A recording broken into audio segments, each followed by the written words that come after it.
happy that they will be joining us in this event. Well, we are very fortunate to have Douglas Massey today here. He's a friend and colleague as our guest speaker at the Center for Mexican Study and the Department of Sociology. We want to thank you, Douglas, for accepting this invitation to share your vision about probably one of the major challenges in the United States today, how we can really approach a comprehensive immigration reform in this country. As I mentioned before, the Center for Mexican Studies is happy also to be sharing this event with the Department of Sociology. Now I want to give you Andew Scott, who is going to be conducting this conference. Thank you. There we go. I'm absolutely delighted to be here and proud to be co-sponsoring this event. Doug and I were chatting just a few minutes before this started. We almost but not quite overlapped at Princeton, and I thought I'd gone through their PhD program quickly in 4 years, but Doug beat me by a year, which is fairly disgusting. And we subsequently both taught at Penn, but at different times, so today was actually our first meeting. Doug is indeed, I think, not only one of the most prominent and the best sociologists in the country, but I think is very broadly recognized as one of the major voices looking at migration internationally, and particularly at Mexican and Latin American migration into this country, and at the problems of racial stratification in the United States. Some measure of his stature, I think, can be gathered by just a few things I'll throw at you. He's a member of the National Academy of Sciences, the American Academy of Arts and Sciences, the American Philosophical Society, the President of the American Academy of Political and Social Sciences, former Guggenheim Fellow. I could go on. This is a career of great distinction with a lot of very important work which continues to appear at an alarmingly rapid rate. And I think the topic that Doug is going to address today is obviously one of the things before the economic meltdown that some of us had expected might be a key issue in the election. It certainly will be a key issue for the United States in the years to come once we get past the next 3 weeks. So without more ado, let me hand the floor over to Doug and let him proceed.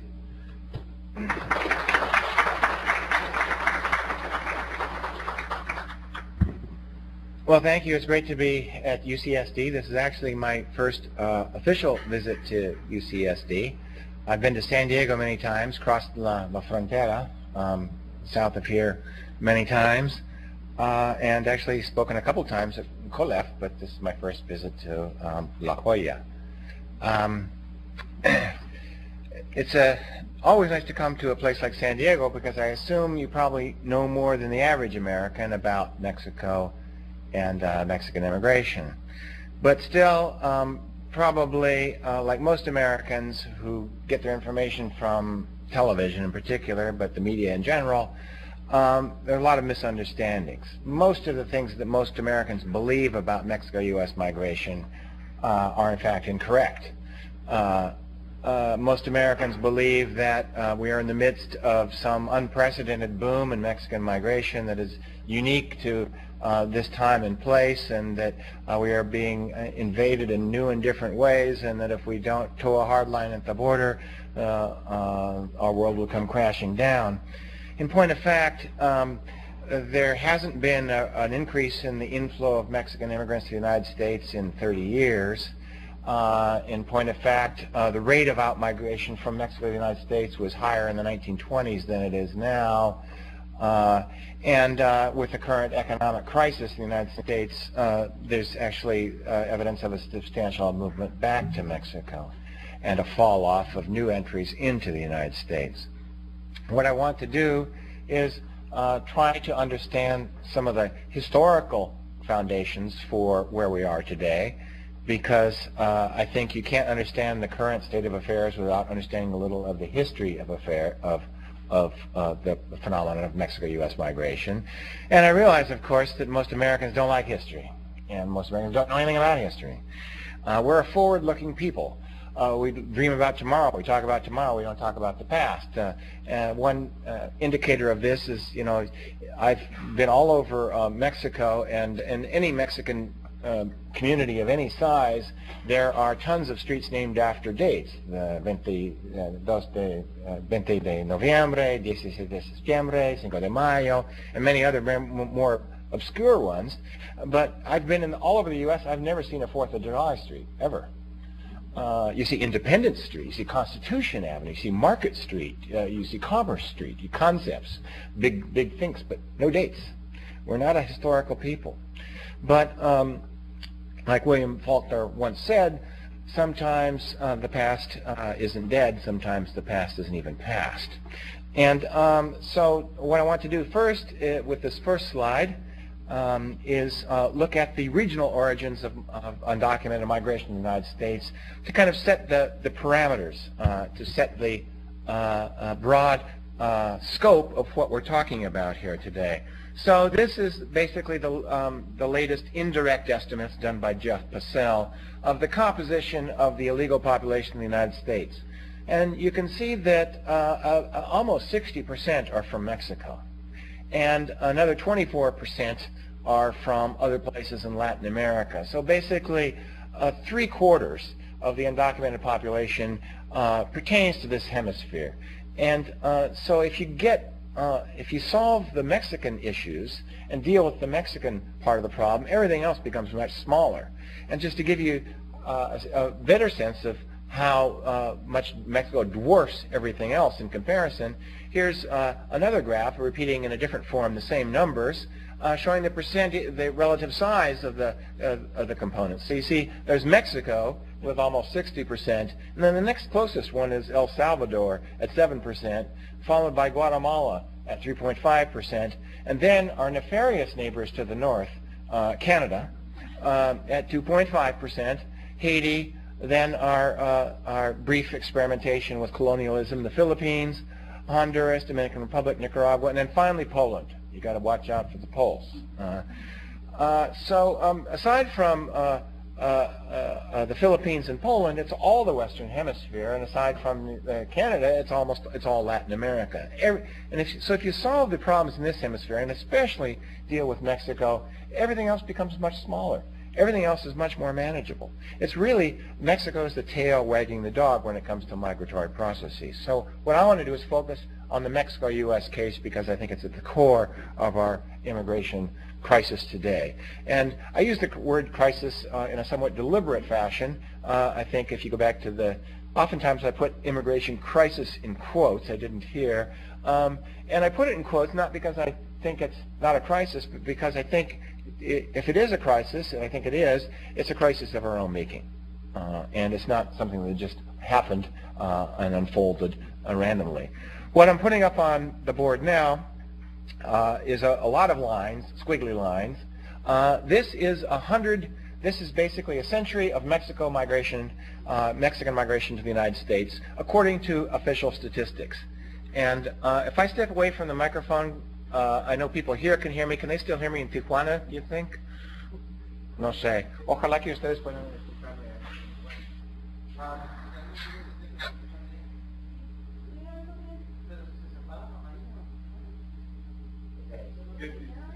One, two, this one. I feel like a revivalist preacher now. Okay, so this is 100 years of Mexico-U.S. migration. And it starts in 1902, and when I did this data, the only thing we had was up to 2002. Now we can get up to 2004, 2005, I think. But anyway, this shows the basic trends for 100 years. And you see that before 1907, there was no migration between Mexico and the United States. The border didn't even exist in any real sense. It was just a line on a map. It wasn't enforced. There was no border patrol. In most places, it wasn't even marked. The only migration were shopping trips from places like Laredo to Nuevo Laredo and back again. There was no systematic movement between the two countries. Then suddenly, right after 1907, there's this uptick. Oh, let me explain the rates here. The green is the legal rate of immigration from Mexico to the United States. That is, people arriving and getting green cards and allowed for permanent residency. The red line is the apprehension rate. It's basically the relative number of apprehensions in that year, a very imperfect measure of undocumented migration, but it'll serve for our purposes here. The dark line, the black line, is the contract worker rate, basically legal temporary workers admitted to the United States for legal labor under U.S. auspices. And finally, the blue line is the deportation rate. And it's different from the apprehension rate in that these are people that are apprehended in the interior, arrested, and then systematically expulsed from the United States. So you can see that before 1907 there was nothing. None of these lines were anywhere. They're all zero. Then suddenly, after 1907, the green light starts going up, and we get a small uptick in the rate of legal migration to the United States. What happens in 1907? What's magic about 1907? 1907 is the year the United States concluded the Gentleman's Agreement with Japan, under which we agreed not to ban Japanese from coming to the United States, in return for which the government of Japan agreed not to let their citizens come here anymore. They didn't want to suffer the ignominious fate of the Chinese and actually be banned from coming, so they voluntarily agreed to keep their people from coming to the U.S. So that cut off the flow of Japanese immigrants to the western states. Japanese had by then become the backbone of the low end of the workforce, particularly in the agricultural sector, and it created an immediate labor shortage. And very quickly, American growers and other low-end employers in the United States began to look for new workers. Europe was a possible source, but there were lots of intervening opportunities. Most of the Europeans never made it west of the Mississippi. There was Chicago, there was Cleveland, there was Detroit, there was New York, there was Philadelphia, all these other opportunities. And so all the southern and eastern Europeans that were pouring in the United States never made it to the west. And that's why the West had relied on the East, on China and then Japan. With those sources cut off, the next logical place to look was southward, and so employers immediately turned to Mexico, and they began a systematic campaign of private recruitment initially. The Mexicans, in the oral histories we've conducted, refer to this as the times of the enganche.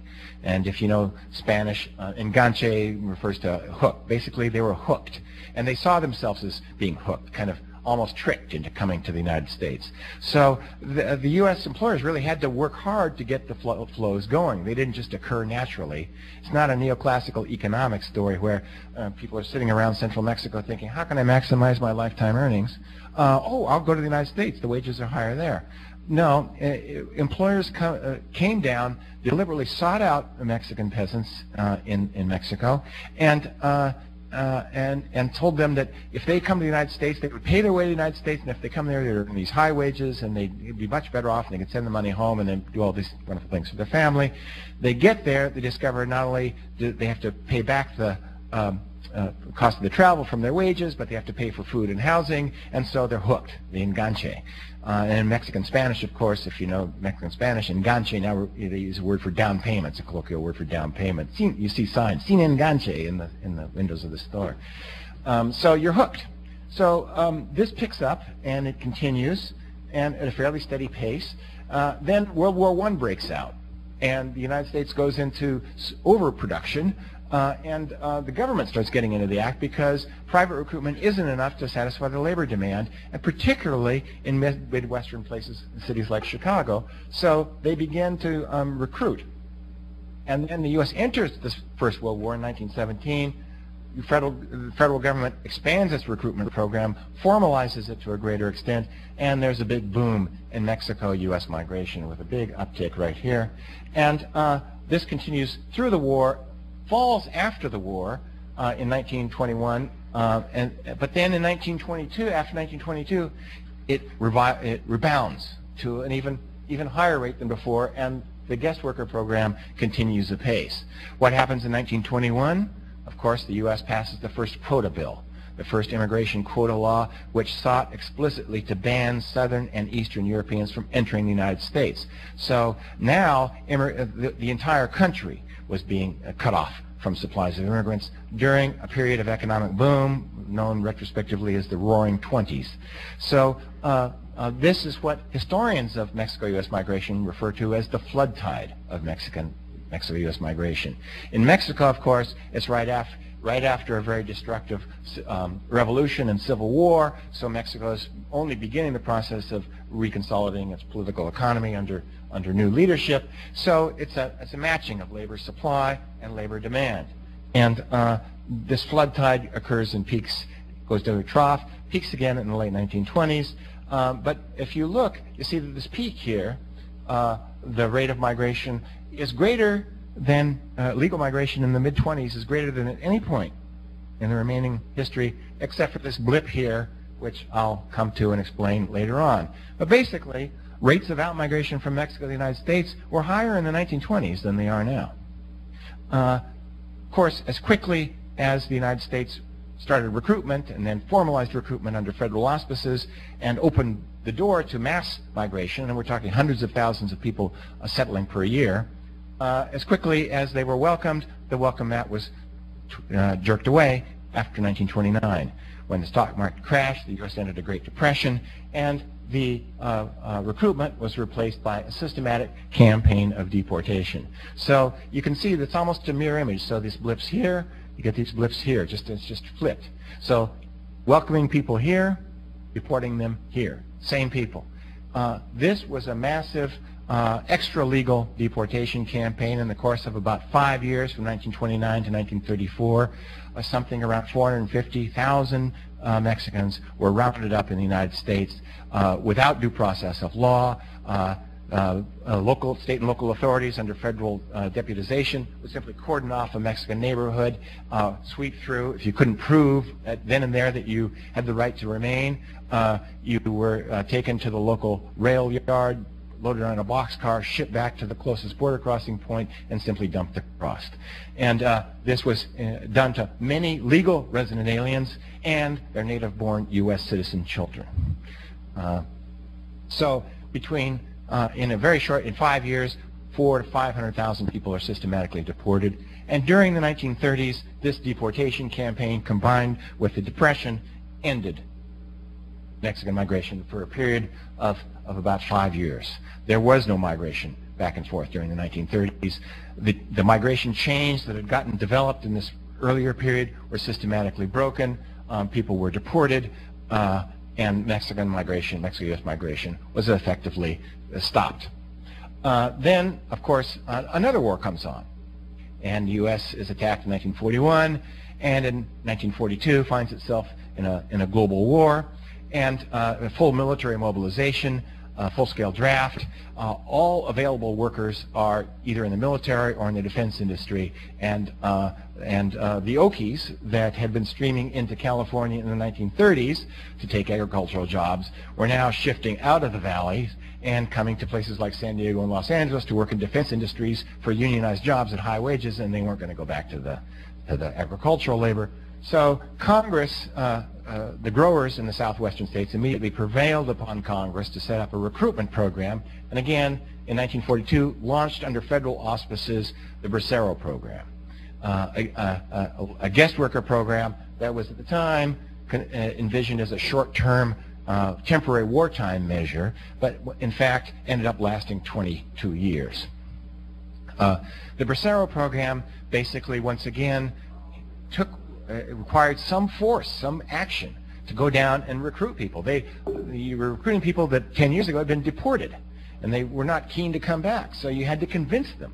And so the government paid their way up, and this time, at least in the early phases of the Bracero program, actually made sure the employers paid their housing, and the Mexican government was in a position to negotiate some of these terms to the benefit of the workers. And because of the very bad experience that Mexicans had always had in Texas, Mexico initially insisted that Texas couldn't be included in the Bracero program. So we have a brief increase during the war. After the war, Congress tries to ratchet down the Bracero program, but of course the Okies are not going back to the fields, and there are no American workers for the agricultural fields. They're all in a booming defense industry. It's the post-war economic boom, period of rising wages, declining inequality, falling poverty rates that would last until the mid-1970s, and in this context, growers with no access to legal began to take recruitment into their own hands. Basically, they told what Braceros that they had working for them, that when you go home at the end of the season, tell your brothers, your sisters, your mothers, your fathers, your cousins, your cuates, your friends at home, that if they come back with you next season, they'll all have jobs here, no questions asked. And so what we find is this is the beginning of significant illegal migration to the United States. There is virtually none here. The Border Patrol isn't even founded until here, 1924. And so we get virtually no illegal migration, just little blips. The beginnings of real illegal migration comes when the U.S. Congress doesn't reauthorize the Bracero program to recognize a very real labor need in the United States, and growers begin to take matters into their own hand, and we find a steady increase in illegal migration. Congress responds. When they come up with a blip, you get a little downturn here, up here, downturn here, but all this while they're never really expanding the program to a size sufficient to handle the labor demand in the United States. So all this comes to a head in 1953, 1954. In 1953, 1954, 1953 is right after the end of the Korean War. There's a brief recession, and 1953 and 54 also coincides with the height of the McCarthy era, an era of anti-foreign communist hysteria. Our borders were open. We were subject to communist invasion. There were infiltrators coming in from south of the border. This may sound familiar to you. So in this context, with McCarthy pounding away in Congress, the new Republican President Eisenhower in the White House, in one of his first acts in office in January of 1953, he appoints the former Commandant of the Marine Corps to be head of the Border Patrol.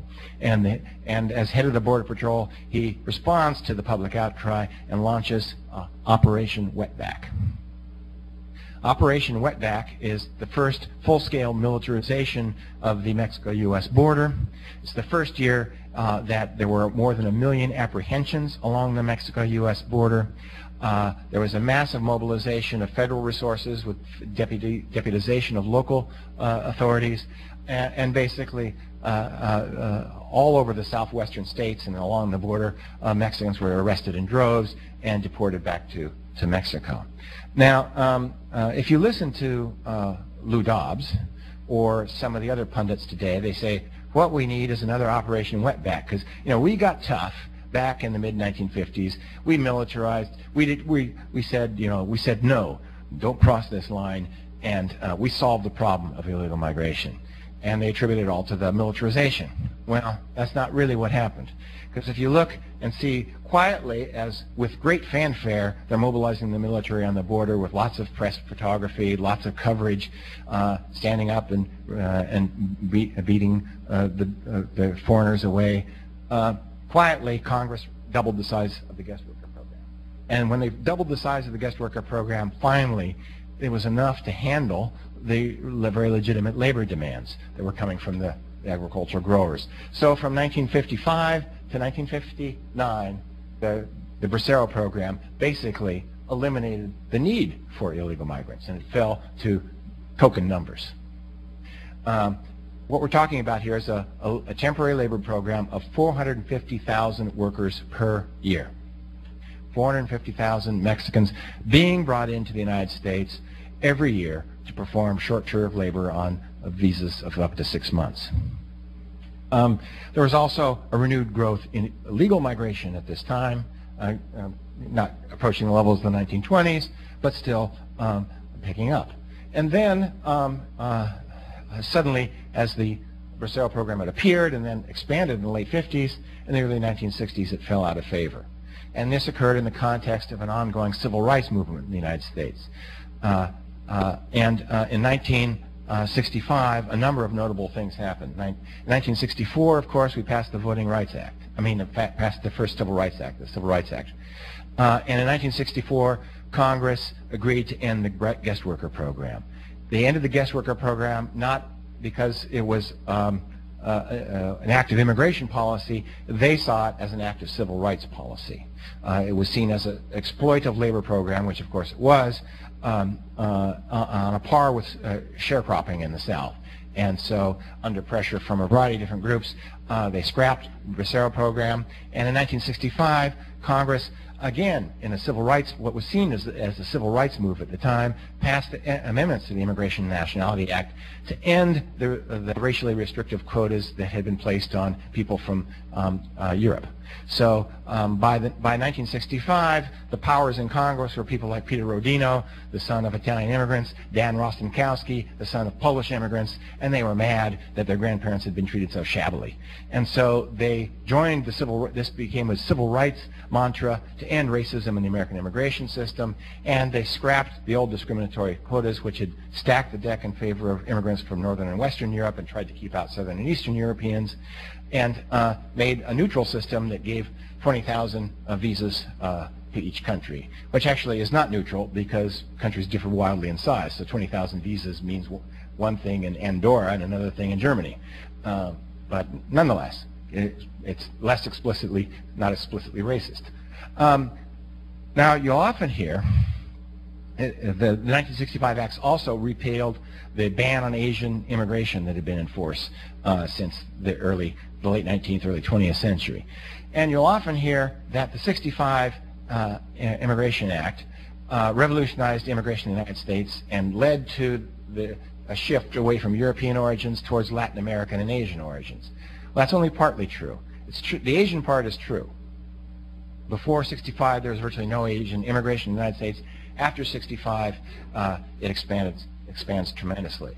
Of course, if you look at the numbers, a third of Asian immigration since 65 is attributable to the U.S. Disaster in Indochina. So it was apart from any, we would have had those Asian immigrants anyway. Nonetheless, it did lead to a transformation. But it did not lead to an increase in migration from the Western Hemisphere. In fact, the 65 Act imposed the first ever numerical limitation on the immigrants from the Western Hemisphere. The 65 Act phased in gradually and implemented by 1968 a new policy whereby the number of immigrants coming from the Western Hemisphere was capped at 120,000 per year. And subsequent amendments to the Immigration Act have made it more and more difficult to enter legally from Latin America in general, but from Mexico in particular. In 1976, the system was revamped so that the Western Hemisphere was put under the 20,000 per country limitation. In 1978, the separate hemispheric quotas for the Eastern and Western Hemisphere were abolished, and a single quota of 290,000 persons per year was established for the entire world, and in 1980, that was reduced to 270,000. So basically, from 1959 to 1979, we go from a system where in 1959, we have a 450,000 per person per year guest worker program and numerically unlimited opportunities for immigration legally from Mexico, to a system where there's no guest worker program, and the opportunities for legal immigration are very, very limited indeed. And so, not surprisingly, once again, absent any legal avenue, illegal migration begins to increase. Notice again that it's almost like a mirror image. So there's these bumps here, and then there's the mirror image here. So you close down this, they come back here. What's changed is not the number or the size of the flow. What changes is the auspices and how we treat it. And then again, in the mid-1980s, we have another period of kind of anti-immigrant hysteria. This time, it's back to communists again, and this time it's President Reagan's escalation of the prosecution of the Cold War. And in the mid-1980s, it was conflated with the rise to power of the Sandinistas in Central America. Reagan signed the first national security directive declaring illegal migration to be a threat to national security. He went on the air and made speeches about how we had to regain control of our border because the Sandinistas were on the move in Central America, and if we don't take a stand when the Sandinistas topple other governments down there, we'll have hordes of refugees, and this time they'll be feet people, not vote people, and they only 2 days driving time from the border crossings. And this was kind of the hysterical rhetoric that was going on at the time. And in 1986, Congress, in the midst of this both material prosecution of the Cold War and rhetorical prosecution of the Cold War, passes the Immigration Reform and Control Act. And if you think I'm making this kind of hysteria up, I encourage you to drop by the video store or go to one of the video rental services online and request a movie called Red Dawn. Any of you seen Red Dawn? Red Dawn is from about 1985. The plot line, the movie opens with a rolling screen, kind of like the beginning of Star Wars, except it's ominous music, not triumphal music. It's ominous. It says something like, the Soviet Union is on the move, the Sandinistas take over Central America, Cuba launches invasion of Mexico, Mexico goes communist, the Greens take power in Germany, sue for peace, Europe is overrun by the Russians, and then the last scene is America stands alone. And then they cut to a scene in on the plains part, the eastern part of Colorado, in a high school in a small town in Colorado.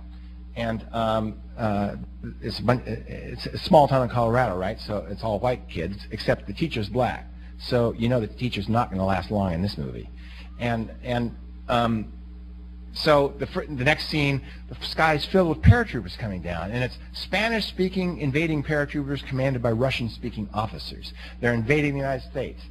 And of course, the black teacher goes out and says something like, "Hey, what's going on here?" And they immediately machine gun him to death in the third scene. So he's out of the movie. And the rest of the movie is all about how the wrestling team beats its way out of town ahead of the invading Latins with Russian officers, and stopping at the guns and ammo store out of town, on the way out of town, and head up into the mountains where they launch a guerrilla war against the occupiers using the name of their wrestling team, the Wolverines. And so, I mean, that was the zeitgeist in the mid-1980s. And this was the context in which the Immigration Reform and Control Act passed. It's a major piece of immigrant legislation that did a lot of things at the same time, some of which are contradictory. So, one of the things it did was begin what would prove to be the start of a 2-decade-long militarization of the Mexico-U.S. border. It began throwing money at border enforcement in a way that was completely disconnected from the underlying realities, completely disconnected from any change in the underlying flows, and more connected to U.S. domestic politics. Second thing it did was it, for the first time in American history, criminalized undocumented hiring.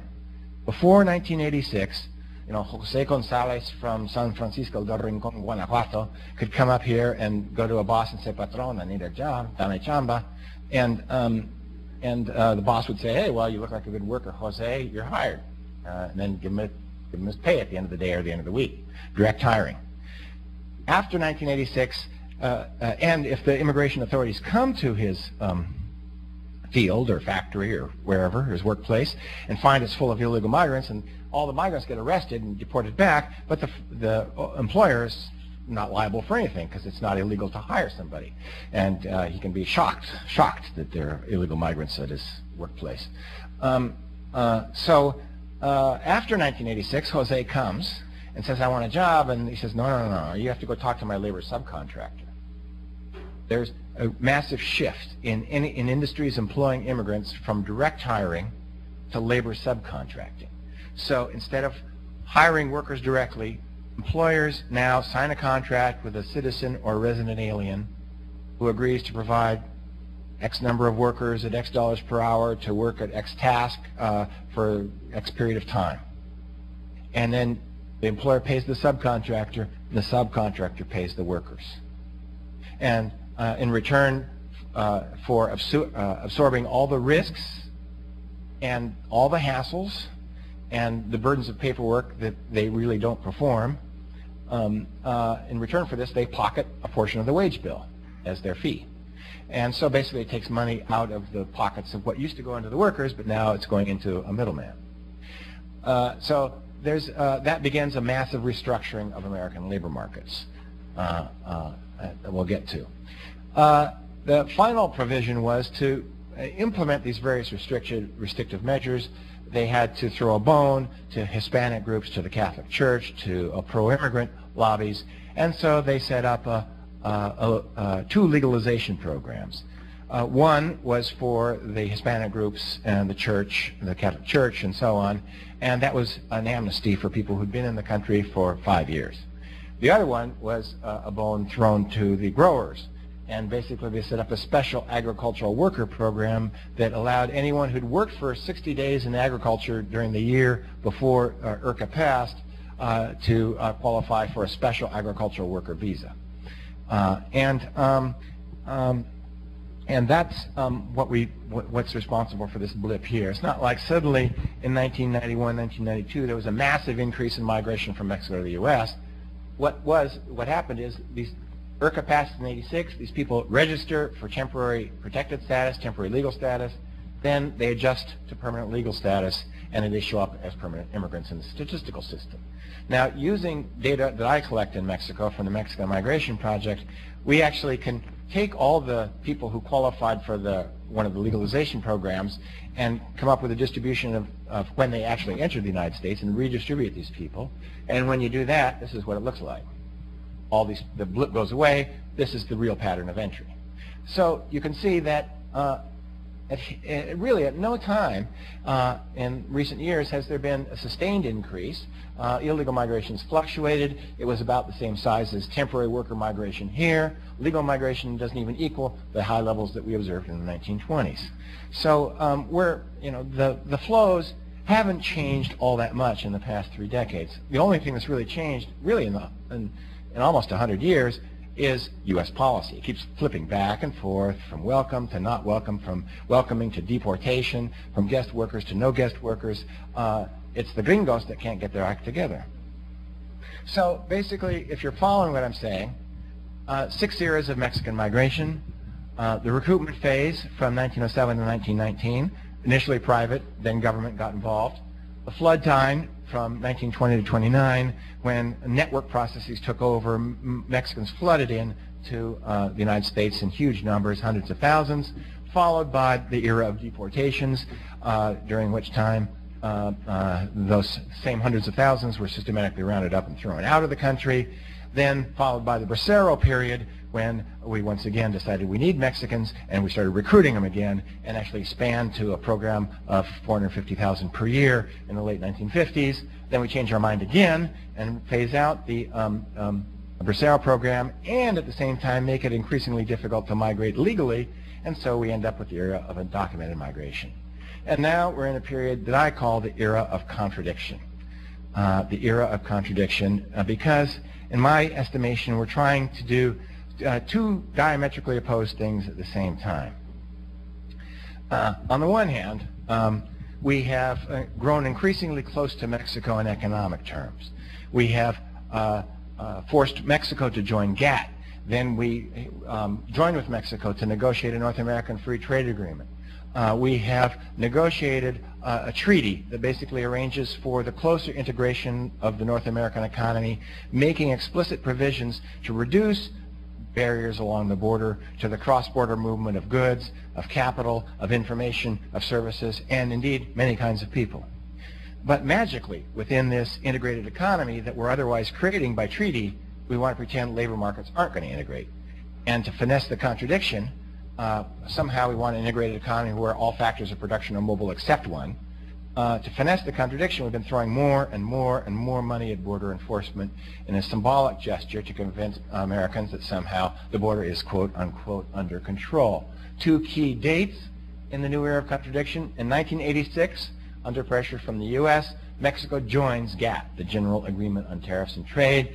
It agrees to dismantle import substitution industrialization as its main development philosophy, opens itself to global trade and investment. The same year, Congress passes IRCA, which, as I said, granted legal status to 2.3 million Mexicans, but also criminalized undocumented hiring and began militarizing the border. 1994, this joining together of the economies culminates when Mexico and the U.S. enter into NAFTA on January 1st. NAFTA lowers barriers to cross-border movements of goods, capital, resources, information, services, many classes of people. But the same year, in the busiest border crossing sector, right here in San Diego, the U.S. launches Operation Gatekeeper, an all-out effort to stop the inflow of Mexican labor. And as you know, if you've driven down here, you see a steel wall that they erected from the Pacific Ocean to the Sierra Madre Mountains to prevent entry in this area. This is actually the second of the border mobilizations. The first one was in El Paso in 1993. It was called Operation Blockade initially. And then the Mexican government protested because, you know, hey, you're negotiating a free trade agreement. How can you negotiate Operation Blockade? So they changed it to the more tactfully worded Operation Hold the Line. And when they set up the next operation, they didn't use such offensive language. They called not blockades. It's Operation Gatekeeper. Something, it's nicer. Muy amable. So what I want to do now is show you some data, and these are official statistics again, and show you the dimensions of the contradiction. That on the one hand, we're moving headlong towards vast economic integration of all of our factor markets, and at the same time, we're throwing money at border enforcement to try to pretend that labor markets aren't going to be integrated. So this is indicators of integration, and all the indicators are divided by their value in 1986 when Mexico joined GATT, and the red line is total trade. Purple line is business visitors, green line is actually intra-company transferees, and the blue line is exchange visitors. So you see that before Mexico joined GATT, everything's flat. There's no real big trend. Mexico joins GATT, things start to pick up. Mexico enters NAFTA, they explode and grow at an exponential rate. And so since they're divided by the value in 1986, what the numbers are is the number of times that series has increased since 1986. So you see, by the year 2000, total trade had increased by a factor of 8, intra-company transferees by a factor of 5.5, business visitors by a factor of almost 4, and exchange visitors by a factor of 3. There's one other category that was created by NAFTA called the investor visa, and if you put those on there, those increased by a factor of 70. But if I put them on the same screen, it messes up the scale for everything else. So, according to plan, by design, we're integrating. You can see it in the data. An 8-fold increase in trade in a very short period of time. What had been two very separate economies increasingly thrown together and united. At the same time, we are militarizing the border with our largest trading partner. So again, 1986, the key year, IRCA is enacted, and then Operation Gatekeeper launched in 1994. Those are the two key dates. The red line is the Border Patrol budget. The purple line is line watch hours, which is number of hours spent patrolling the border. And the green line is Border Patrol officers. So you can see no trend, fairly flat until 1986. The Border Patrol had yearly increases in its budget, like other agencies, and they hired a few more Border Patrol officers every year. And basically, that was to take account of the small increases in underlying traffic. There was no massive increase going on. Then in 1986, with no real increase in the flows, they started throwing money at the border to militarize the border. And the red line takes off, the Border Patrol budget increases, and then the situation really goes out of control in 1994, and there's basically an exponential increase in border enforcement afterwards. So the Border Patrol budget increases by a factor of 10.5. The number of line watch hours increases by a factor of 8, and the absolute size of the Border Patrol increases by a factor of about 3. Basically, the U.S. Border Patrol goes from being a backwater agency to being a central front, a central agency. First, not in the war on terror, but also in the war on drugs and the war on immigrants. Basically, the Border Patrol goes from an agency of about 2,000 officers to, by 2002, about 12,000 officers. I can't plot any more data after 2002 because in 2002, the U.S. Border Patrol, which had been part of the U.S. Immigration Naturalization Service, shifted from the Department of Justice to the Department of Homeland Security, and this is all now classified national secrets. So the budget, the numbers, they're state secrets, and if you want to just get a sense of the effect of transferring immigration enforcement and statistics from an agency whose job was justice to an agency whose job is protecting us from evildoers overseas, the thickness of the statistical abstract goes from like this down to about this, about half between now and then. So you can see that basically we've militarized the border. The Border Patrol is in fact now the largest arms-bearing branch of the federal government with the exception of the military itself. Bigger than the Coast Guard. So it's only surpassed by the United States Army, basically. So it's an era of a fundamental contradiction, moving headlong towards integration but insisting on separation. How can you do both at the same time? And what I argue is that this is a very dysfunctional policy, and that it carries a number of very serious costs that don't do us any good, doesn't do Mexico any good, and of course doesn't do American workers or immigrants any good. And I'll just list the costs, then I'll show you data to back up these allegations. First, it's transformed Mexican immigration from a regional to a national phenomenon, and transforming it from a phenomenon that affected a small number of states to a phenomenon that now affects 50 states. Second, it's raised the death rate among border crossers. Third, it's actually lowered the probability of apprehension along the border. It's reduced the rate of return migration to increase the rate of settlement in the United States. And if these things are true, what this means is there's been actually an increase in the net rate of undocumented migration to the United States because of our border policies. It simultaneously shifted the composition from workers towards families, and in doing so, it's put downward pressure on U.S. wages and undermined working conditions for American workers. Now, let me go through and demonstrate some of these basic facts. Here, I'm turning to data from the Mexican Migration Project, which I have been running since 1982 with my colleague in the University of Guadalajara, Jorge Durand. The data are publicly available on the web. We take all of our data and we make it publicly available. So if you think that I don't know what the hell I'm doing and you can calculate better statistics and show why I'm all wrong, by all means, download the data and go to it. All the data are public. They're based on samples that we have done all over Mexico. At the time I prepared this round of calculations, we had 93 different community surveys in the green shaded states. We now have 118 up on the web and available. So we get a broad cross-section of different kinds of communities all over Mexico. We go in and do the interviews typically in December and January when seasonal migrants tend to be home, find out where they go, and then we go to the U.S. destinations in the summer, July and August, to interview people who settled there and don't go back home with any regularity. So it's a set of binational samples. The data that I'm reporting now were based on these 93 communities, binational communities, surveyed from 82 to 2002, 16,000 households with 837 located in the U.S., basic data on almost 20,000 U.S. migrants, 12,000 of whom were undocumented at the time of their last trip to the U.S., and 6,209 complete life histories that yields about 400,000 to 500,000 person years of observation.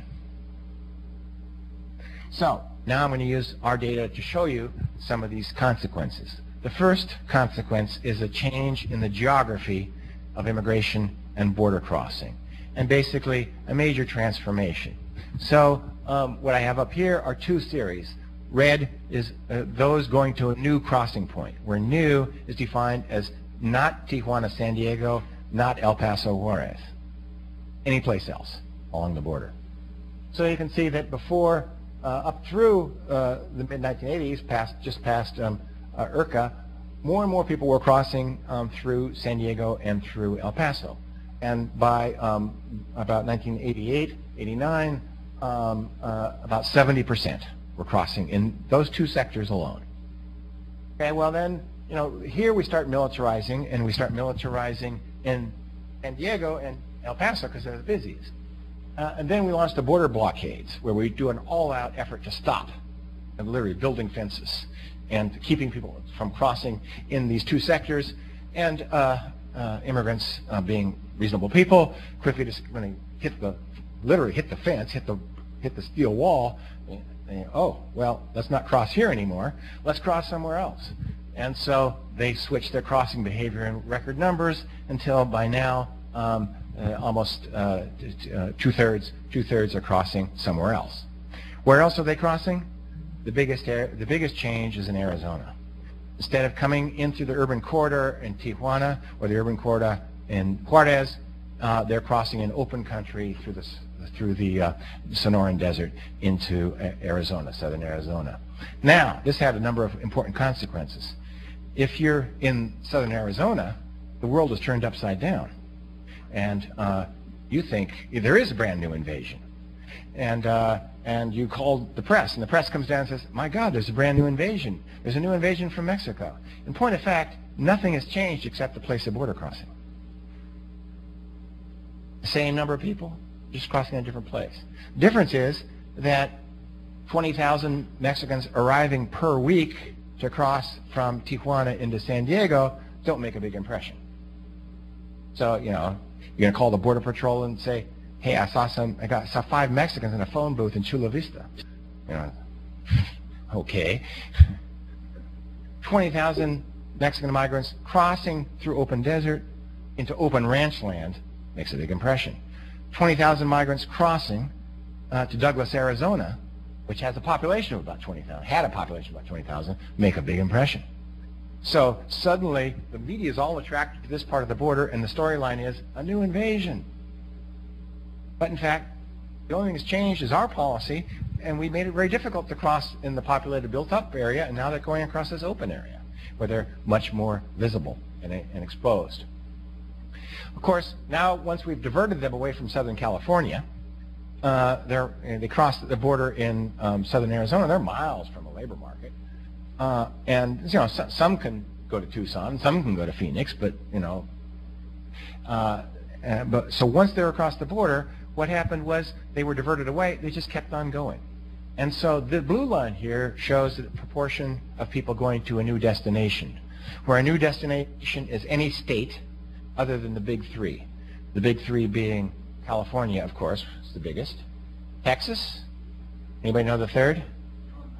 Illinois. Or as my migrant respondents say, you say, what state do you go to? Oh, California, Texas, y Chicago. So, you know, Chicago and Illinois, you know, Chicago, in the minds of a lot of migrants, is a state. So you can see that 80 to 90% until the border blockades were going to 3 states. Suddenly, you launch the states and you divert the flow away from California in particular. There's a massive shift, and so now almost 60%, and actually this is our data, so we can carry it out in the recent stuff, it's up around 70% are going to a different place, not one of the big 3 states. Where are they going? Everywhere. The big shift, which maybe you've noticed, is away from California. California is not the overwhelmingly predominant destination for Mexican immigrants in the way it once was. And you can see this in census data. The census asks, when did you come for foreign-born people? If you look at the number of people who said they came between 85 and 90, 2/3 of Mexicans came to California. If you look at who came between 95 and 2000, 1/3 went to California. If you use ACS data to look from 2000 to 2005, that has continued. 1/3 go to California. A permanent shift of migratory flows away from California. Where are they going? Everywhere. They're going to states that not only have not had Mexicans before, they haven't had any immigrants before. The most native part of the United States is the former states of the Confederacy, with the exception of Texas and Florida, obviously. Places like North Carolina, South Carolina, Georgia, Alabama, Mississippi. These are the places with the most rapid Mexican populations growing today. And literally, it's a 50-state phenomenon. Mexican immigrants are showing up everywhere in all states. So one of the consequences of this border policy has been to shift the immigration from being something that really influenced 3 states, and now it's a national phenomenon affecting 50 states. The other thing that happens is when you push people away from Tijuana, a built-up area where they're crossing from Tijuana into a place like Chula Vista, you're pushing them into much more remote and dangerous territory. So we ended up tripling the death rate. The death figures come from the Houston Border Death Project, where they systematically collected death certificate data from counties on both sides of the border. And then we divide it by the number of attempts that we can estimate from our data, and you get a rate. So basically, before 1993, the rate's about 2 per 10,000 attempts, and it goes up to about 6 per 10,000 attempts. We triple the death rate along the border. In real terms, this translates into around 300 to 400 extra deaths per year that people are sacrificing their lives for no particularly good reason. Of course, when you push people out into open territory, you push them into places that are more dangerous, but you also push them into places where there aren't any Border Patrol officers. And so the net effect was to actually reduce the probability of apprehension to what turned out to be 40-year lows. So you can see exactly what happened here. They launch Operation Blockade. The immigrants don't know the rules have changed. They walk into the new blockades. They get arrested in large numbers. The probabilities of apprehension go up. Then they say, we're not crossing here anymore. They go start changing their behavior, and they go through open country, and then they don't get caught. So we've set up a very peculiar calculus for the rational Mexican immigrant. On the one hand, there's one more piece of the calculus, sorry. We've also increased the costs of border crossing. So this is in constant $2,002. The average payment to a coyote, which is a border smuggler, from our data, almost constant at $400 a pop, until the launching of the border blockades, and suddenly it gets more expensive. The services are much greater. So before, somebody guided you across from Tijuana to San Diego and they left you at a 7-Eleven in Chula Vista, and service is over. Now, you need a safe house in the middle of the Sonoran Desert. You got to cross. You're miles from anything. You got to provide transportation. You have to have safe houses there. You have routes. You have. It's a much bigger operation, and so the out-of-pocket costs for the typical migrant basically triple by 2002. And I just talked to my project manager, and when we updated this to 2007, we get up to $1,600. So it's vastly more money. So we've set up a funny cost calculation, cost-benefit calculation. On the one hand, the out-of-pocket costs are much greater, and the psychic costs, the risks of getting injured or killed, are much greater. On the other hand, your chance of getting caught are actually lower. So what's a rational migrant to do? Well, once they've crossed the border and paid the upfront costs and experienced the risks and made it out the other side alive, the logical thing to do is to hunker down and stay. Don't go home so you don't have to do that again. And that's exactly what's happened. There's been the paradoxical effect of our militarization of the border has not been to change the inflow, which has been almost constant. What we have here in the green line is the probability that a male migrant, age 15 or more, will take a first trip to the United States in illegal status. And you can see it's fluctuated a bit, but it's fairly constant. As I said, there has been no increase in the inflow in migration, illegal migration from Mexico, or any migration from Mexico, in 30 years. What changed was the outflow. As we start militarizing the border, the probability of returning, the top line is probability of returning within 12 months of an illegal entry. And you can see that that starts to steadily erode and goes down. It goes from about 45% down to about 25%. And it's actually, more recent calculations show this falling even further. So basically our border policy has not changed the rate of in-migration, but it dramatically reduced the rate of out-migration. And in demography, we got this fancy equation called the balance equation.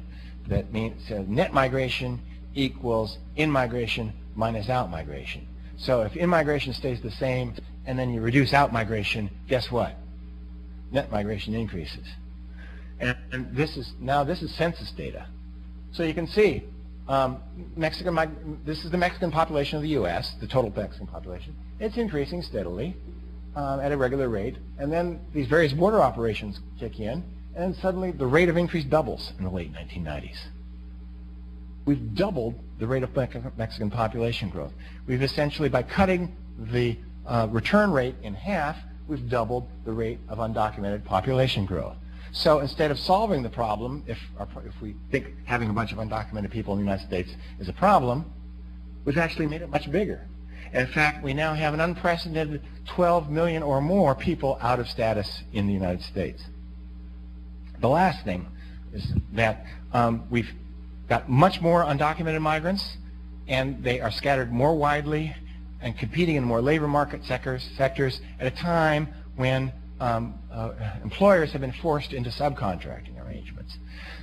Now the thing about subcontracting is that it doesn't matter if you're a citizen. It doesn't matter if you got a green card. You go to the employer, it doesn't matter. He says, see my labor subcontractor. So whereas before, you could establish a relationship, get a green card, work your way up, acquire some moral capital to trade for higher wages and better working conditions, there was a payoff to being legal. What we have here are illegal, the average wage of undocumented migrants in red and documented migrants in blue. IRCA passes, criminalizes undocumented hiring, and what plummets are the wages of legal immigrants, not illegals. They go down a little bit. They reach a nadir after the recession in the early 1990s, and they both bounce back in the boom years of the late 1990s. But you see that the gap here is never goes back. You had a permanent reduction in the real wages, and these are real wages, constant dollars, real wages of legal workers and citizens who compete in the same markets, because the terms of hiring have been completely restructured. So basically, our attempt to have our cake and eat it too, to integrate the North American economy and have free mobility for all factors except one, has not worked. In fact, it has backfired. It has made all the problems worse. It has taken a phenomenon that affected 3 states and turned it into something that's affecting 50 states. It took a seasonal flow of male workers going to 3 states and turned it into a settled population of families living in 50 states. It doubled the rate of Mexican undocumented population growth. It kills 400 extra people a year while doing this. And we're spending $13 billion a year, the last I could calculate in 2000, $13 billion a year on useless border enforcement. Worse than useless, it's counterproductive. So, what do we do? Well, yes.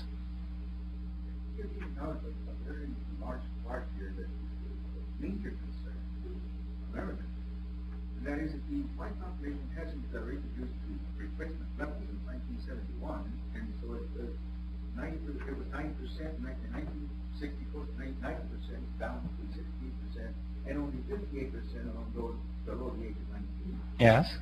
Your point is? The 82% of those who are over the age of 65 are white. I know. Okay. I'm a demographer. I'm familiar with all this.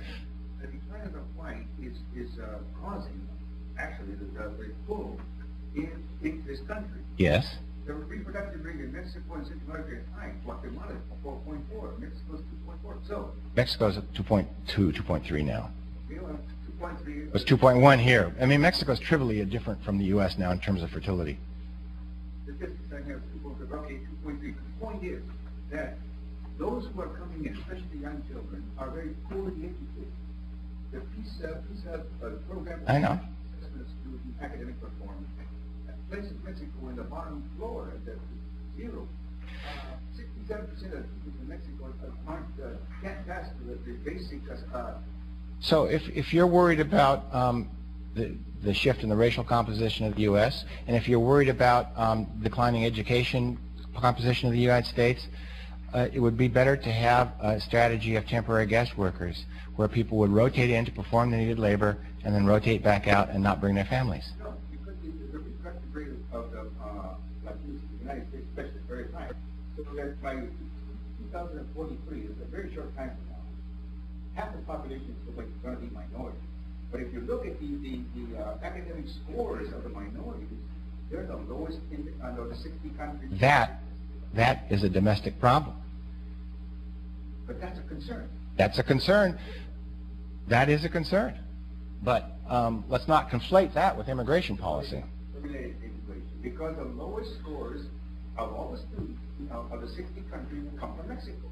They are Mexican origin, and guess what? The scores actually are better in the 2nd generation than in the 4th generation. It's a domestic problem. It's a problem. Read Eddie Tejas' book, Generations of Exclusion. In 2020, there are going to be over 50 million Americans, mostly white, over 80% are white, and they're going to be retiring. I'll be one of them, yeah. Yeah, right. And what about the whole Well, let me just finish up with my policy prescriptions. Then we'll let me run through quickly. Well, on public record, I've testified before Congress 4 times in the past 2 years. This system doesn't make any sense. It doesn't make any sense.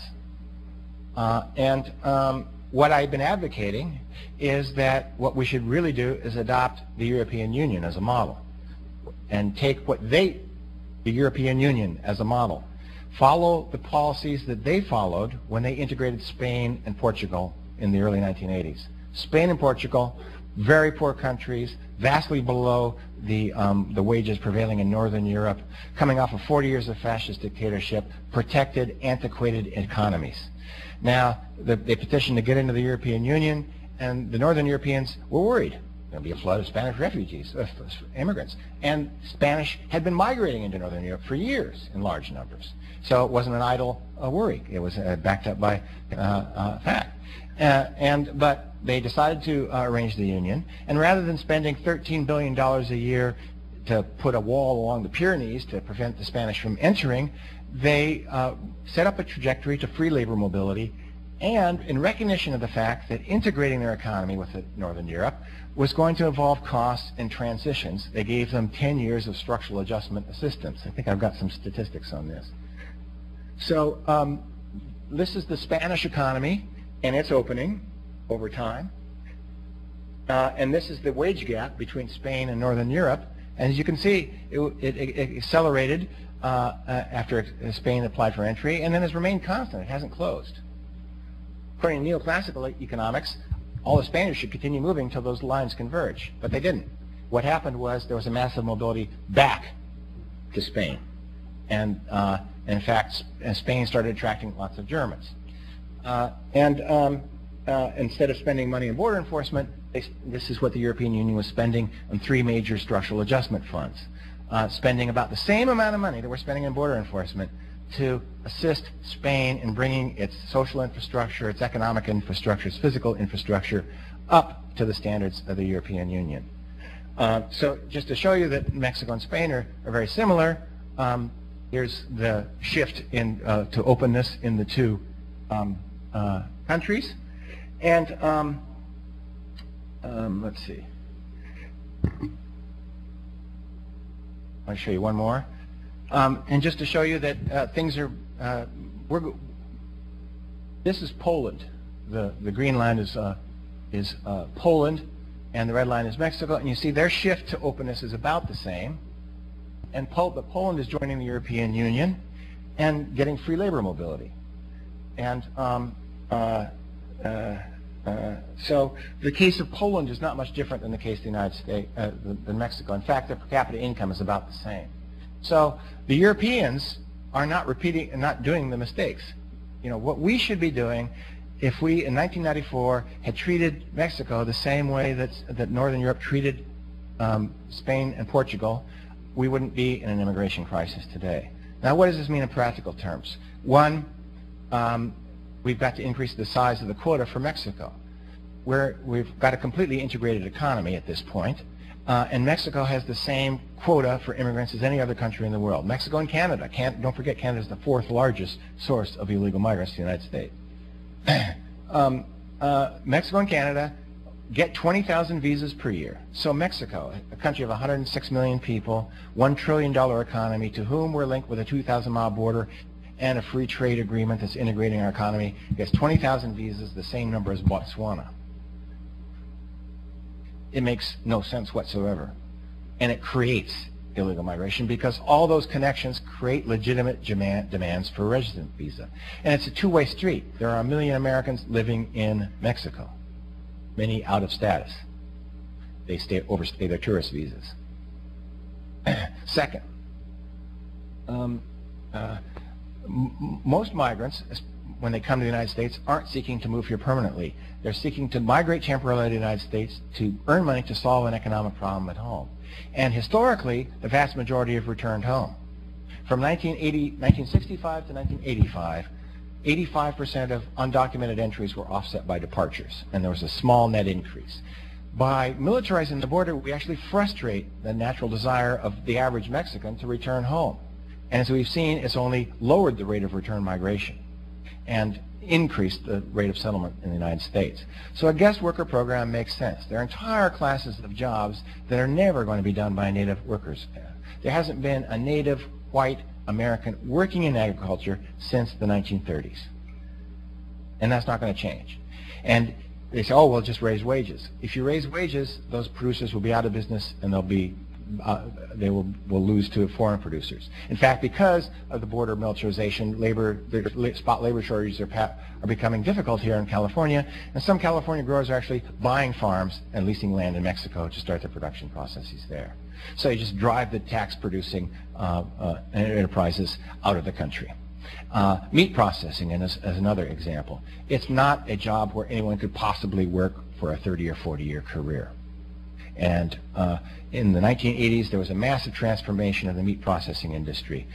They were under intense competition internationally. To cut costs and to remain competitive, they completely revamped the productive process. They closed all their city slaughterhouses, and they moved them out to the countryside where land is cheap, and they could build gigantic facilities that completely de-skilled the production process, turned it into a giant conveyor belt, and with people doing repeated motions and very efficiently producing meat products. Now, moving to the countryside also had the advantage of getting out of union areas. But there were no workers there. And they recruited workers in Mexico, just like before. But these jobs are not jobs in these factories that anyone could last at for very long. There's 100% turnover in these factories per year. It is by definition a temporary job. You just wear out. You cannot last in it. So it's the kind of job that's either you're going to fill it with a temporary worker who will come in, work very hard for a year, and then go home, or it's going to go overseas. Now, to meet these sorts of demands, it makes sense to have a temporary worker program. It makes sense from our point of view. It makes sense from the Mexicans' point of view. That's what people generally want. Unlike the Bush administration, I would give the visa to the worker and give them a visa that is valid for 2 years, allow them to work anywhere in the United States for 2 years, and let labor markets allocate some demand. That's what labor markets are good at. Finally, we've dug ourselves into a big hole. We have 12 million people out of status. This is untenable in an open democratic society. So to solve this problem, I divide the population into 3 categories. Category 1 are people who entered the country as minors, often as children in the company of their parents. They are guilty of no sin except obeying their parents. They are below the age of minority. They cannot be held guilty for a law that they didn't choose to break. These people, if they have no criminal record, deserve an immediate and unconditional amnesty. They've grown up in the United States. They speak English. They, for the most part, have graduated from high school. They have a permanent barrier on their upward mobility. It will just be the longer we let this go and fester, the bigger the problem it will be for us in the end. We need 3 million, 3+ million, nobody knows for sure.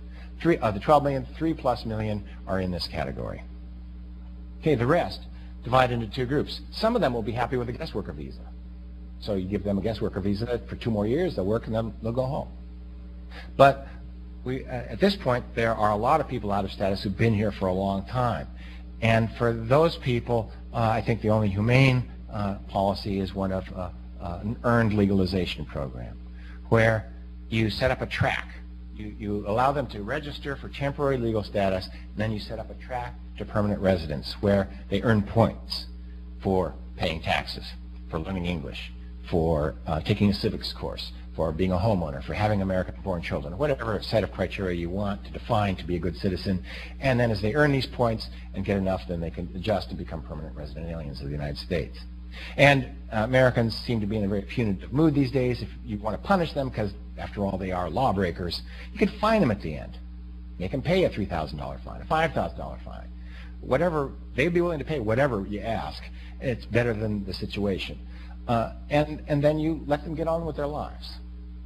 And I think that if we were to finally take all the money we're wasting on border enforcement and use it for structural adjustment funds for Mexico, to improve its educational system, to improve its infrastructure, to improve its social security system, then I think within a very short time we'd see what happened in Spain. We'd see a much healthier North American economy, a rising prosperity in Mexico and the United States.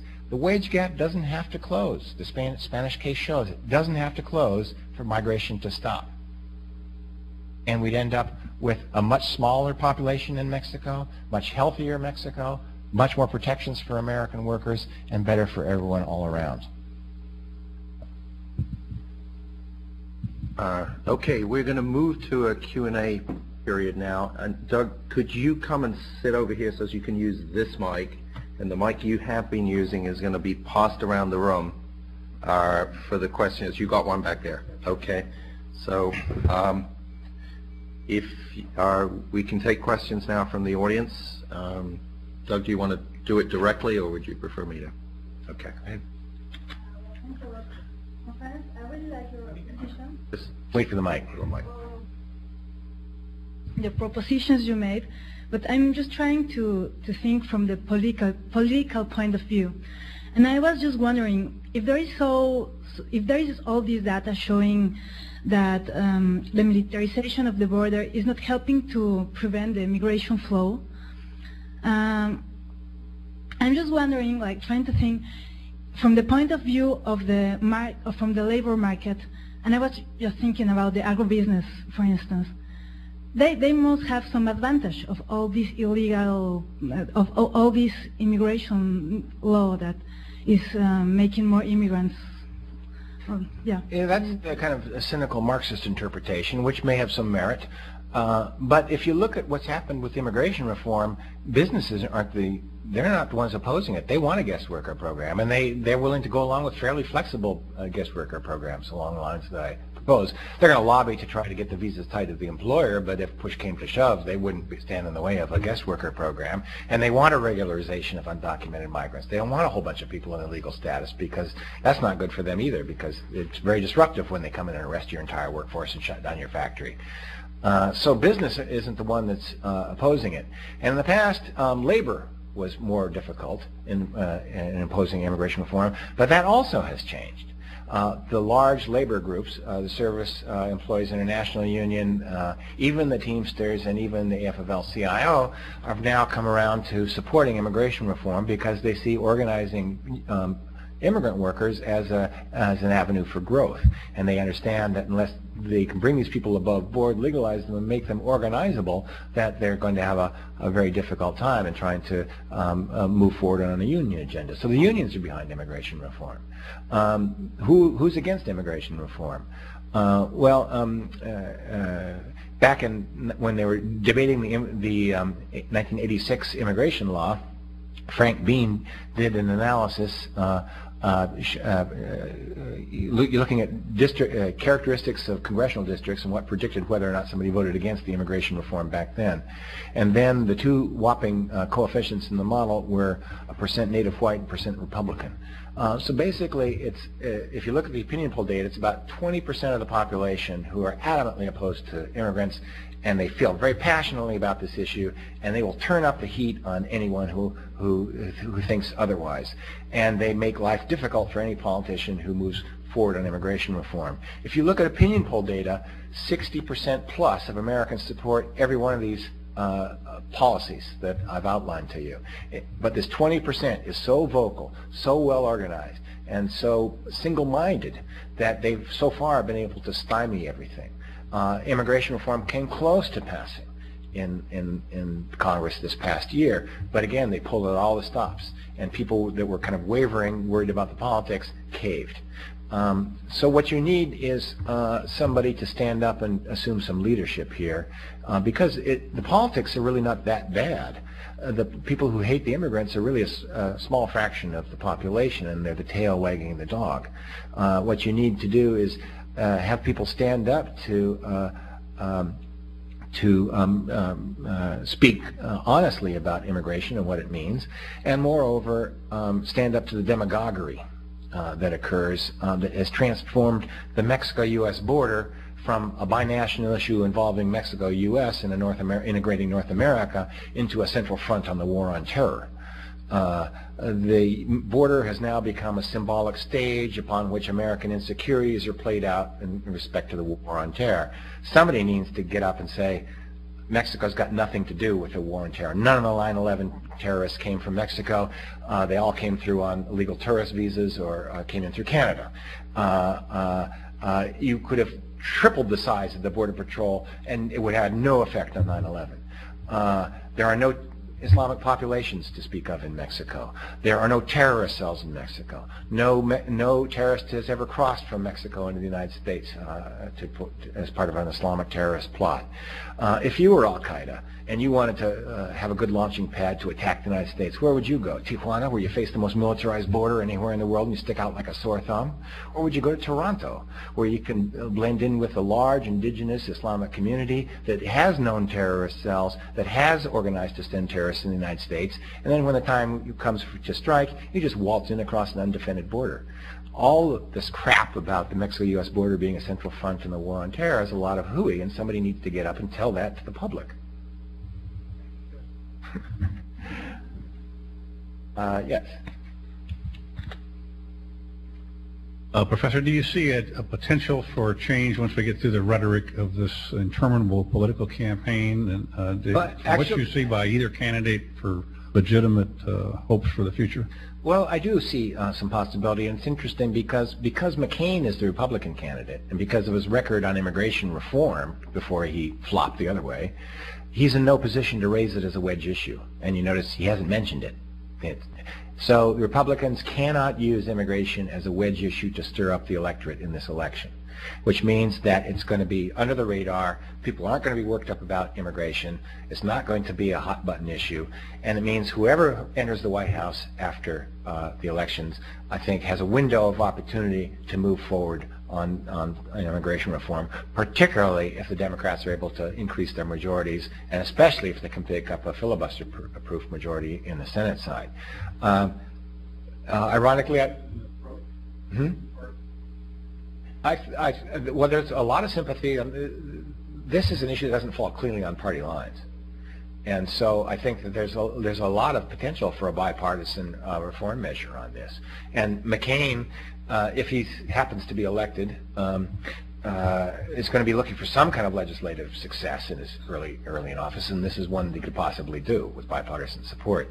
Obama, he's from Chicago, and you can't be anti-Mexican and can't be anti-immigrant if you're from Chicago. He's not raising the issue, but he's on record as supporting immigration reform. He's voted for all these immigration reforms, and I think an Obama administration would also move forward.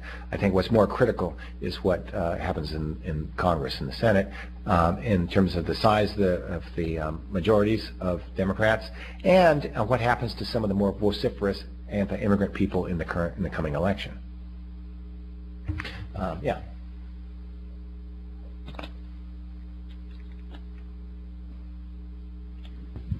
So I wanted to push you a little bit on this, having drawn an analogy between migration from Mexico into the United States and migration from Spain to other EU countries.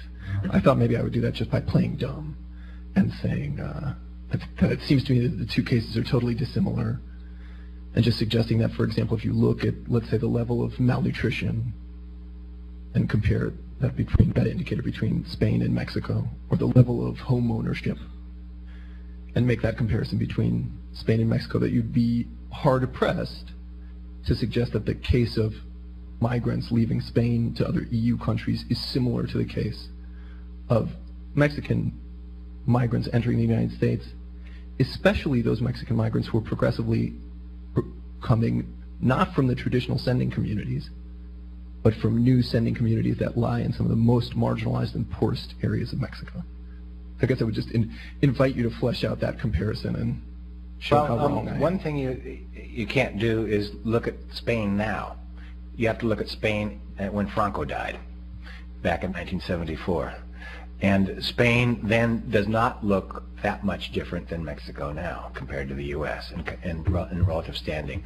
I have a paper in a new policy magazine called Miller McCune magazine that explicitly goes through some of the statistics like the ones you've talked about, looking at various indicators of development and looking at Spain and Portugal, but more pointedly looking at the countries of Eastern Europe today and comparing them. And if you look at some countries like Romania, which has been in the European Union on a path to full labor mobility, its development indicators are in many ways worse than Mexico's. Poland is in many ways about the same. There's trade-offs and pluses and minuses, so it's not a clean comparison either way. But I don't think that my comparison is that far off the mark. And what was remarkable is how quickly Spain went from a poor backwater to a vibrant part of Europe. Now everybody thinks, oh, Spain is part of Europe. But in 1974, that was not the mentality. Take a look at the article in Miller McCune, and there's some of the statistics that I've marshaled there to actually help make this case. In the back. Hi, I'm Ruben Navarrete, syndicated columnist based in San Diego, and we've spoken by phone. I appreciate your work. I have a question. I want to push back a little bit on this idea that unions support comprehensive immigration reform, because they don't. Not the whole package as you've laid out. They like everything else you've said except the one part about guest workers. They still don't like guest workers because they think in some parts of the Rust Belt states the guest workers compete with U.S. workers, red union members. John Sweeney from the AFL-CIO helped torpedo immigration reform in Congress by leaning on Democrats, including Senate Democrats like Sherrod Brown from Ohio and others. So while it's easy to sort of say that Republicans are guilty of demagoguery, and they certainly are, the hands of the Senate Democrats and House Democrats aren't exactly clean, because when you were testifying before Congress, you probably noticed that in the last go-around since 2006, it was the Democrats who controlled both houses. So when the Democrats control both houses, we still don't get immigration reform. Having said that, my question to you, though, is having laid out those three different pieces of your program, I'd be curious to see what you would do with walls and fences. You probably don't go along with the idea of even partial walling off of the border, the 700 miles under Sensenbrenner. Under your perfect scenario, how much walling, fencing would you have? And then secondly, what would you do with the Border Patrol? Would you necessarily scale it back, get it, or just disband it altogether? No, I wouldn't disband it altogether, but I'd stop all building of walls. I'd probably dynamite the walls that exist. I mean, why are you building a wall with your largest trading partner, a country that poses no conceivable security threat? I mean, Mexican army doesn't threaten the United States. There aren't any terrorist cells in the United States. It's because we're mismanaging our migration problem. That's the problem. If you manage the migration problem well, then you don't need walls. And then the Border Patrol can do what it does is what it should be doing, which is to patrol the border for people with an illegitimate need to cross the border, illegitimate reason to cross the border. The people that are crossing the border are responding to a well-established, well-documented labor demand that has been going on for 50 or 60 years. And the Border Patrol now is spending its time chasing down 7-Eleven clerks and maids and busboys, not terrorists, not people that are infiltrating for nefarious purposes. So basically, you could scale back the Border Patrol dramatically to a much smaller size, and rather than having them, focusing on these massive numbers of Mexicans, the border would be a much quieter place, and they could focus on drug dealers. They could focus on terrorists that may be trying to do it, and also, you got to pay more attention to the northern border. And you need to pay attention to the coast. What I told Congress in one of my testimonies was, look, you've already built a steel wall along the southern border, and now you want to double the funding and build a bigger steel wall that's tougher. Meanwhile, your back door is flapping open and you have no wall on either side, and you think by building another wall on the southern border you're going to increase your security. It's crazy. It just doesn't make any sense on the face of it. And I take your point about unions. They're not completely gung-ho. They're much more positive than they used to be. And when it comes to guest worker programs, the devil is in the details. So you can set up a very exploitive guest worker program that employers can use to undermine native workers, or you can do what I suggested, which was giving a visa to the worker and give them full labor rights in the United States so that they cannot be exploited and they're competing on an even playing field with American workers, and let labor markets do the allocations of supply and demand. It's amazing to me when employers testify before Congress, they're all for markets except when it comes to labor markets. And we can't let labor markets allocate supply and demand. We need a guest worker program, and you got to give the visa to the employer. Well, you're setting up a system of indentured servitude then. And either you're a capitalist and you believe in markets and their efficiency, or you don't. So somebody needs to haul them up on the petard of their own contradiction and get them to see reason. Peter.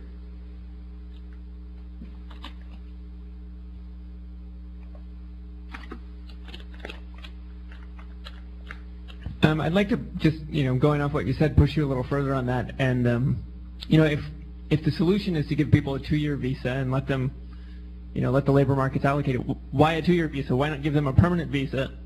A number of people are going to want to return to Mexico, but then that's their choice and not some that's being imposed on them. That's why you need to increase the size of the quota, because there's always some fraction who decide they want to stay, and they need a pathway to be able to do that.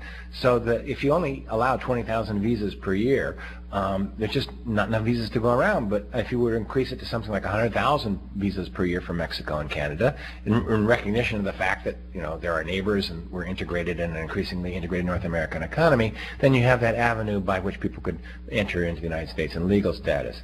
The other reason is that most workers are not interested in permanent residence, so why give them a permanent resident card? But I agree, have a pathway for them should they change their minds. And B, many of these jobs are not the kind of jobs that people can make a career of and live in the United States. So I guess that's my answer. Yes.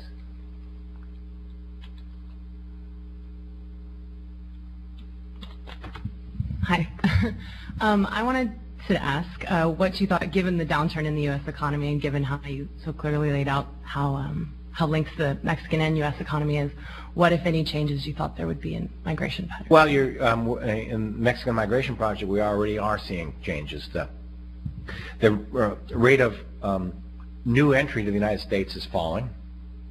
So it's been flat in the past, but it's really not flat. It fluctuates with the economy, and now we're in a downturn, so the rate of departure from Mexico to the United States is falling. But what has happened is, because of the border militarization, up until now at least, the rate of return migration from people already here has fallen faster. Now that seems to be beginning to change. We can't really get our handle on it. It seems that now that a lot of meatpacking plants are closing up, a lot of the jobs are drying up, and once that happens, people don't hang around here. They go home. So I think we are seeing a decline in the relative number of Mexicans in the United States, certainly seeing a decline in the net flow at this point. And how long that lasts depends on what happens in the economy. It's really fundamentally based in economic process. Most of the migrants don't come here for their health, and most Americans overestimate how great it is to live here. Schools suck, crime is bad, Mexicans think we work like demons, and they're right. They say, in the United States, I work. When I come to Mexico, I live. I work in the United States, I live in Mexico. So if there's no jobs up here, they're not hanging around. And contrary to the canards put out by many in the anti-immigrant community, they don't go on welfare. They don't use up American social services. If they're out of work, they go home. So you're going to see more, if the economy continues to tank, unemployment rises, Mexican immigration is going to fall off.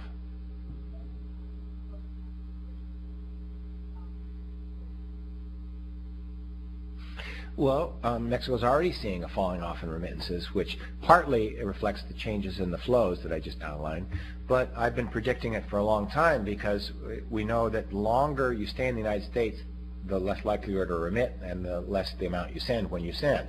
So during the 1990s and early part of the 2000s, when people were suddenly changing their patterns and not migrating anymore and settling here, most of them had been in very low durations in the United States. We had a huge population of people who very recently arrived, and they were still sending a lot of money.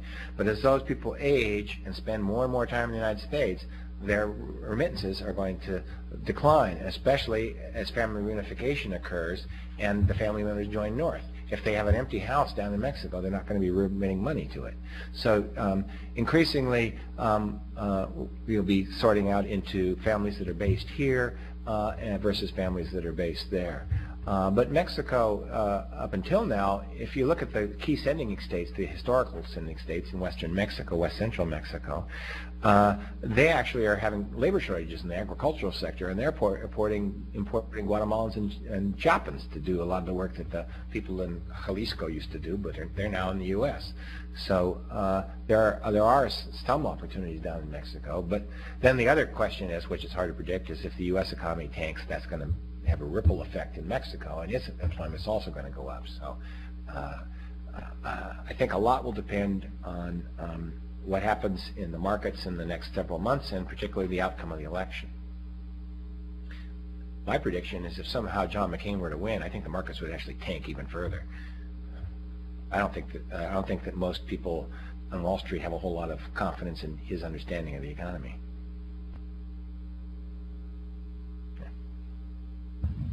I wonder if you could talk about policy on the other side of the border. I know I've heard some people talk about NAFTA and its influence on job availability in Mexico, and I'm just wondering about that push factor, if you could talk about that. Well, I agree with a lot of the critics of NAFTA. It was basically, the Europeans negotiated a framework for economic and political integration. We negotiated a predatory agreement to extract what we could out of Mexico and get them to give up as much as they could with where we give up as little as possible. And I mean, that has some short-term benefits for a few actors, but it's not good for North America and it's not good for us in the long run.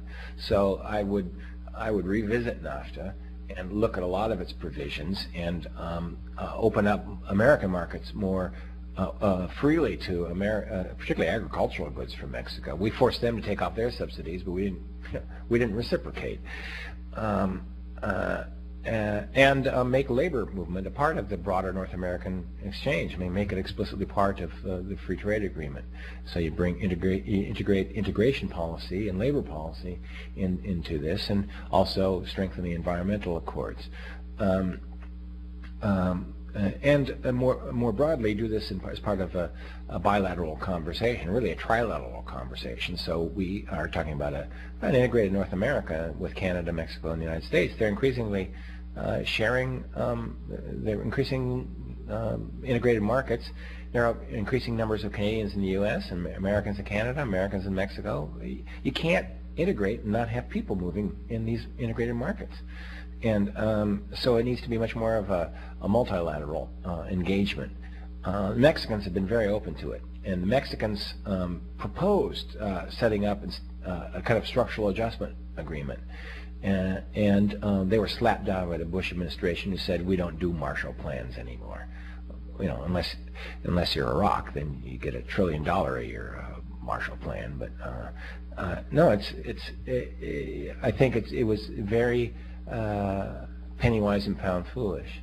And so if you were to renegotiate NAFTA to really focus on integration, and then make structural adjustment funds, take the money we're putting into border enforcement and channel even a fraction of it, you don't even need to put all of it, into structural adjustment funds. With Canada's cooperation, Canada would also transfer some money to Mexico.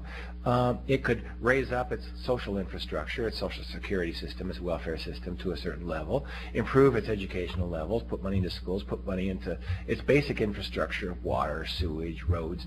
That's what Spain did. That's what, you know, and this generates huge amounts of employment in Spain, and it would generate huge amounts of employment in Mexico, and also business for American contractors.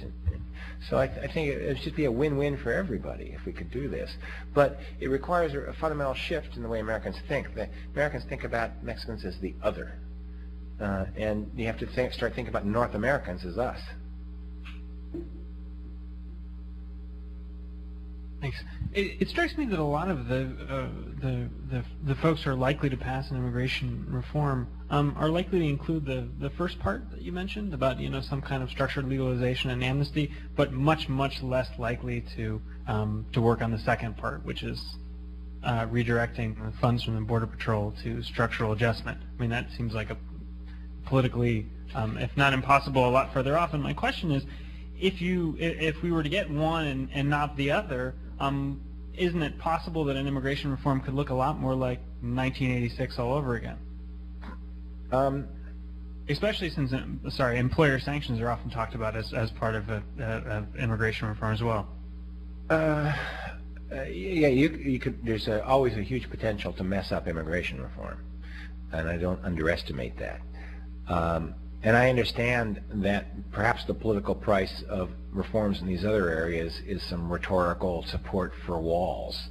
and maybe even finishing constructing certain walls. I personally think it's a complete and total waste of money that's worse than useless. It's counterproductive, but logic doesn't seem to be very persuasive in political debates these days. But what the right hand giveth, the left hand can taketh away. So while you're continuing this whatever symbolic financing of border enforcement that you need to do to get the other stuff passed, you could also, through another pocket, start activating structural adjustment. And if that starts working, then you can start ratcheting down the enforcement and start transferring the resources over. So you can't let the desire for purity prevent you from compromising to move forward, because the situation we have now is the worst of all possible worlds. I was impressed by your analysis of the contradictions of the current policy and the perverse effects that it produces. I have to confess I was a bit less impressed by the analysis of the politics of this within the U.S. It's fine and good to talk about these politics as though the political actors in Washington will respond to rational argument, and to a point they may. But there are huge bits of symbolic politics at work here. I was thinking about the analogy of the NRA and gun control with your immigration thing. The NRA base is probably, the fierce base is probably 20% of voters. The polls all show Americans would like to reduce violence and guns, and no politician is brave enough in the long run to do it. When you talk about broadening NAFTA, well, let's suppose Mr. Obama wins the election, as now looks possible if the racial card doesn't come into play too much. He's talking about renegotiating NAFTA, but he's not talking about it in the terms you're talking about. He's talking in terms of the giant sucking sound, and Americans have that picture of what economic integration means. And I just think that there's too rational, you need to think harder about what the political obstacles are here in the U.S. as you try to do this. Because one can agree with the diagnosis, one worries that the prescription is a bit too simple given the realities of politics in this benighted country. Well, I don't underestimate the importance of symbolic politics, and I understand that there's the logical analysis and then there's the political realities. And I mean, that's why I spent a lot of time in Washington. I'm a sociologist professor, and my job as a social scientist is to say, this is what's happening. If you do this, this is going to happen, and a better way to do it would be to do this. The politicians can figure out the politics. So I've been down talking to people. A lot of people in Washington buy into what I'm saying. They understand and say, yep, we got to figure out some way to do this, and they're trying to uncrack the politics. The politics is quite difficult. I don't think the analogy with gun control is quite right, because there's no amendment in the Constitution. If anything, the Constitution is protecting immigrants and has been a shield to immigrants. So it's not quite the same. But immigration has always been a very difficult issue for Americans to deal with, and it's always been a lot about symbolic politics and not reality. That's what it was in the 1920s. It's what it was in the 1960s, except then it was in the context of a civil rights movement. I think that I recognize it's different, and I recognize that me coming up with the framing device, a la George Lakoff, to make this saleable is probably not my strong suit, but there are other people in Washington and panel focus groups and whatnot that are working on this, and I'm in close contact with them. Any more?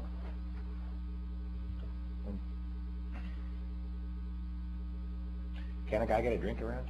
Is there some more water? No, I mean, something a little stronger. We'll do that after, yes. Thank you. I was thinking the same thing. I think, where's the water fountain around here? I don't see one. No, I've had the water. Algo un poco más fuerte. Okay. My question isn't so much specific. I don't want you to answer specifically towards me, but maybe it's for everybody. Myself, I'm planning on becoming a high school teacher, and so in that way I can be like a mentor or a positive aspect for Mexican American second generation students.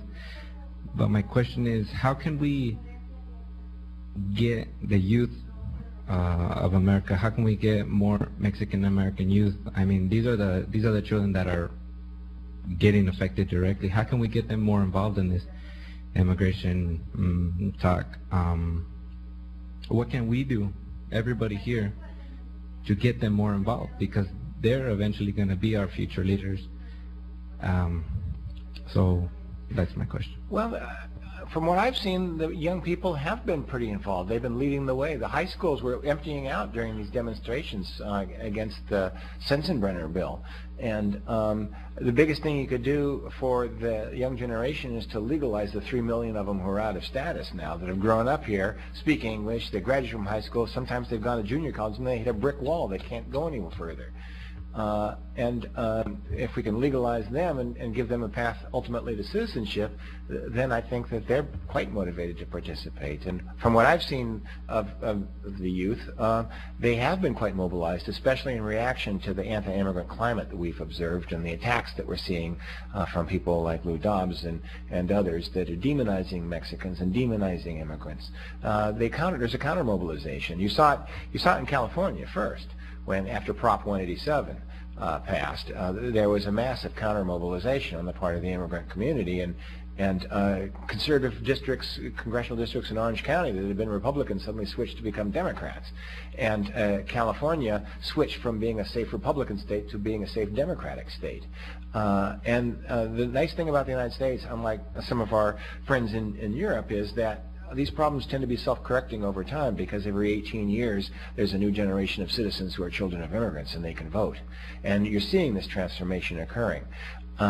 This may be the first election in American history where a majority of white males won't support the candidate who wins. And, you know, as a white male, I think that we should probably disenfranchise ourselves since we've screwed up everything else so badly.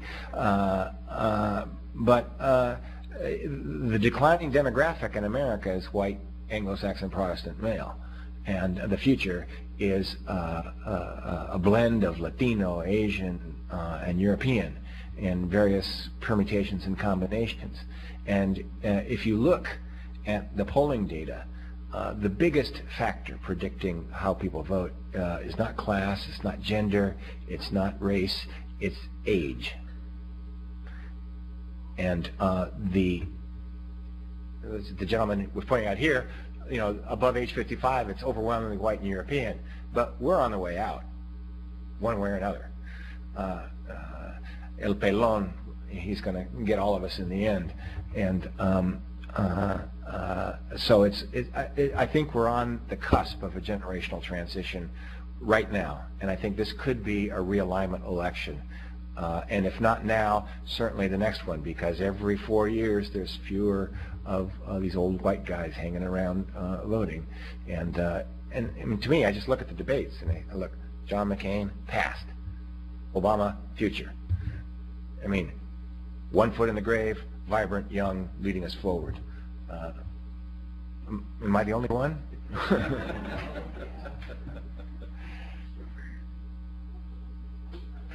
Okay, well, thank you.